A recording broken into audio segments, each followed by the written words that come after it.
Hi, I'm Maher. I'm the owner and perfumer and just about everything you could ever imagine doing in a perfume company. That's me. As far as Maher Olfactive and Château Luxe, I've want to talk about a couple new releases I have coming out for Maher Olfactive today. And as a lot of you know, I work as a writer and been really busy with that lately, which is probably why you haven't really heard as much from me as I would have liked. But you kind of get that thing after you've been writing for especially some days up to 16 hours, and I just cannot force another word out of my fingertips to save my life. So I thought I'd just record a video because that way, I don't have to stare at Microsoft Word for a little bit longer, any more than I need to at least. I've been working really hard on a few different things. I'm going to talk soon about a new Château Luxe fragrance I have going. But today, Maher Olfactive is based on Orris. Orris is a really great material. It's really expensive. It's difficult to get. It's the root of the iris flower, and you extract this material. It ends up becoming a concrete, and it's really full of this rhizomes, which are this gives that really like powdery, almost doughy, kind of like a violet, but a little more rooty, since it's from the root. It's not pretty self-explanatory. But I started working with this material on one fragrance, and then I kind of had an idea for another little ways into the development, and it was a cool idea, and I kind of had it like I woke up at like 4 in the morning or something, popped out of bed, ran to the lab, which is the advantage of having the lab attached to where I live. It's just really nice. You could just jump up, have an idea in the middle of the night, run and do it like a crazy mad scientist. So I had this idea, and it just kind of came together really quickly. And I started thinking about it. I was like, I don't want to choose between these two. So I just decided, well, I think I'll just do a double release, make it like the Orris double feature or something like that. The two are kind of on different ends of the spectrum. So it's kind of a study between two different facets of the Orris use. Neither are the featured ingredient necessarily, because I think Orris does really well to add like this, warm kind of like fuzz to the ingredients. It can have like a watery green feel to it. It also can have that thick doughy feel to it, and it's much like I did with when I made Crystal Moon with Osmanthus. I wanted to try to take those two features, play them up, really exploit them, and see what you can do with it. Take like a, just shine different lights on it and see the same thing in a different light. So the first one I want to talk about is the original idea. It's called tempo rubato, and it's a musical term. It's kind of refers to like playing off the beat. So you kind of go on and off the beat. You kind of slow it down, so you're technically not in tempo, but you do it for a dramatic effect, and it can. It's just such a delicate thing to do that most people sound really awkward doing it.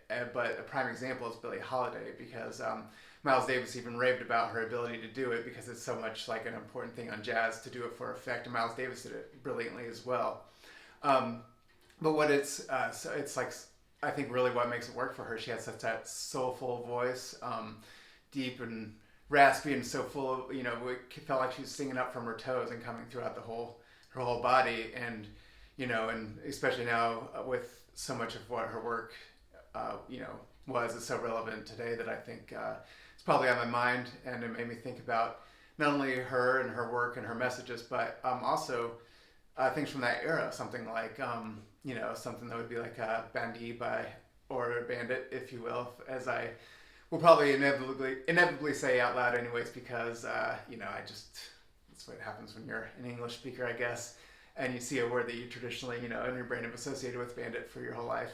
So bandit or bandy would be this something like that, or like cabochard by Gress. It's like that kind of animalic kind of old school perfumery type, like composition. But then at the same time, it's like got some florals and whatnot, but they all kind of meld together in this like kind of just really take a lot of parts and like make them all together and weave them into a single fabric. So this is kind of not going to be as like snarly as those. It's kind of like reimagined, like I like to do, just so that kind of those ideas just kind of were serving as inspiration. I don't know if you would necessarily put this side by side with those fragrances, but just knowing that that's kind of a inspiration with that idea, what they're trying to achieve, like Bendy trying to be like kind of a butch fragrance. I mean, because obviously I think that the thing with gendered fragrances is that, I mean, so much of it comes from the fact that in my mind is what, whenever they became ubiquitous in department stores, is that, you know, you needed to turn customers over. You need to sell as much as possible. So if you had a way to send half the group over here, half the group over here, get a fragrance in their hands, check them out, turn it over, like that's just beneficial to their bottom line. But I think with me and for many people now, it's just no reason to think in those terms. It's just whatever, just why limit yourself to things that smell good? So this is going to be a fragrance that it opens up with kind of a neroli orange blossom opening, and you're going to get that. But those are just kind of like, those end up fading fairly quickly. And as it gets into it, you're going to start getting like a lot more of some of the floral bouquet, which is like they're all some dark and raspy things with Jasmine Absolute and Narcissus Absolute. And there's also an Auto Rose Absolute that's in there, but it's more of a supplementary player. This isn't really I wouldn't call it a rosy perfume by any means. But as it goes in and you get those florals, really the standout accord right in the middle of the heart of this is going to be a plum and galbanum accord. So the plum, I used a lot of materials I've used before, some new ones as well. Like it's got a big dose of prunella, but and then at the heart of it's Divana, which is a material I just love, and it really pulls out some of the plumbing materials of Divana in here. And additionally, with that, I use a galbanum CO2, which I think is just a really has kind of more of that less bitey, more green aspect of galbanum. So it's kind of counteracts the galbanum you might know from some of those vintage compositions. But I think it goes really well with that plum accord, and then that's supplemented by a galbanum resinoid, which really it goes with that deep green, like more boomy galbanum versus the bitey galbanum. And then that kind of like the galbanum though goes really well into like a leather accord that I did that has it's got some like kind of like a saffron leather material that I've used in Treachery actually. Then that's in a much higher dosage. And then there's a huge dose of labdanum, which is like a resinous leathery type thing. And then you kind of use like isobutylquinoline, which is kind of a vintage leather thing that you would find in those traditional fragrances as well. But it kind of is, again, so the lower dose because I want to keep the bitiness down a little bit. So those kind of go to the base, and there's like going to be also some musk down there as well. And I got my cheat sheet here. I know I was forgetting something. Oh, and benzoin, obviously. Benzoin kind of adds that sweetness to the leather accord, but it's also a standalone note to itself. Yeah, and so I got everything covered. I feel like every time I do one of these, I forget at least one note. So I really want to make sure I get the whole thing covered this time, so you don't run into any surprises like, hey, Sean didn't say anything about this, what a liar. So I got everything covered. But I just love this perfume. It's really great. I think it's a great all year round thing. It's just something that really, it smells good on the strip, sure, but like when it comes on your skin, you're gonna get that. I think those florals, those middle notes, like the less of the neroli at the top and the orange blossom, you're getting a lot more of that deep richness. It does evolve though, I think in 4 distinctive stages really. You're gonna get that opening with the neroli and orange blossom. And then after that, you're gonna get the florals and fruit kind of era to it, with a lot galbanum kind of like lurking. And then after that fades a little bit, which is, depending on your skin chemistry and your body heat, I tend to really go through cycles fast because I run very hot. But then after that, you're going to get in that plum galbanum, like with the undertone of the leather, and then it's going to really fade into like that leather musk towards the end. So this is something that I'm very excited about. It's something that I feel like is taking maybe some of that idea of like the thicker compositions that you like, something that's meaty. There's no it's like a tightly woven composition, like some especially more modern things could, I feel like a loose knit type thing. But I feel like this really represents like the soulfulness, the deep raspiness of like a Billie Holiday song, singing like Strange Fruit, trying to sing like that tempo rubato type thing, that it kind of like she takes you through the phases of it. There's a lot of different ups and downs, kind of like I feel like this is a deeply evolving perfume, but also something that's just deep, full, soulful, rich, and just really full. And even though it seems like you're not getting a lot of different things going on. Like you know, again, back strange fruit being very sparsely arranged, and this feels like maybe not a lot going on all at once. You might not smell a bunch of disparate notes. There are a lot of things going on. They're tightly woven, so that way you kind of get like a single, you know, through line.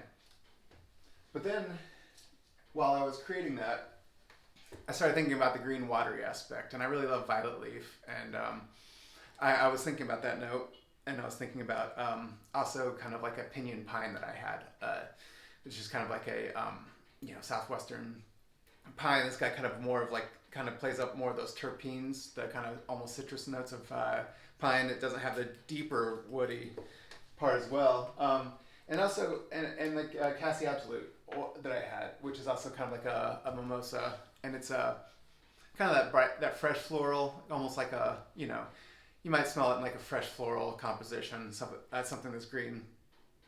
And I started thinking about growing up visiting my grandma. We'd go out and play down by she was by the Merrimack River. We were just went by a creek, but the Merrimack River being a kind of one of the many tributaries to the Mississippi River right here in the, you know, confluence area of where the Missouri and the Mississippi and Merrimack River to Pear, all those kind of go through right here. But you know, we would go behind my grandma's house and go put empty. It's funny. I didn't think about the time how funny it is, but like empty bread bags.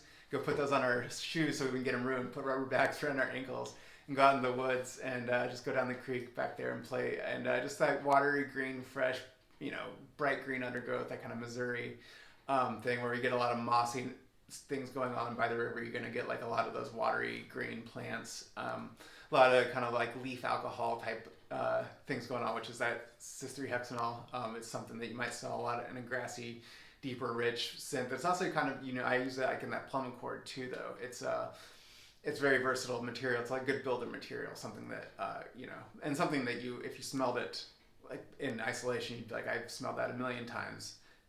But so what I wanted to do, and I kind of started working on, was just doing something that was like a watery green fougere, because I love fougères, and I feel like they're a Rorschach test in that they, you can kind of just use it as a, you know, a way to take an accord that's established, but like transform it and put everything on top of it, make it your own, and try, like, you know, so it's kind of like an old blues standard, how you might have like a bunch of different people play it, and all put their own spin on it, and but you know, and it's kind of all got the same basic bones, but you know, it's everybody puts their own spin on it. So on this one, I made it, and it is, again, it has a lot of Orris in it. This time it's the watery green aspect of it, but again with the same Orris concrete butter, the Orris root, and then also the. Hey, so it turns out, I guess I got a phone call and my video stopped recording, and then so I finished it in segment. Turns out my microphone wasn't plugged in all the way, it was fuzzy.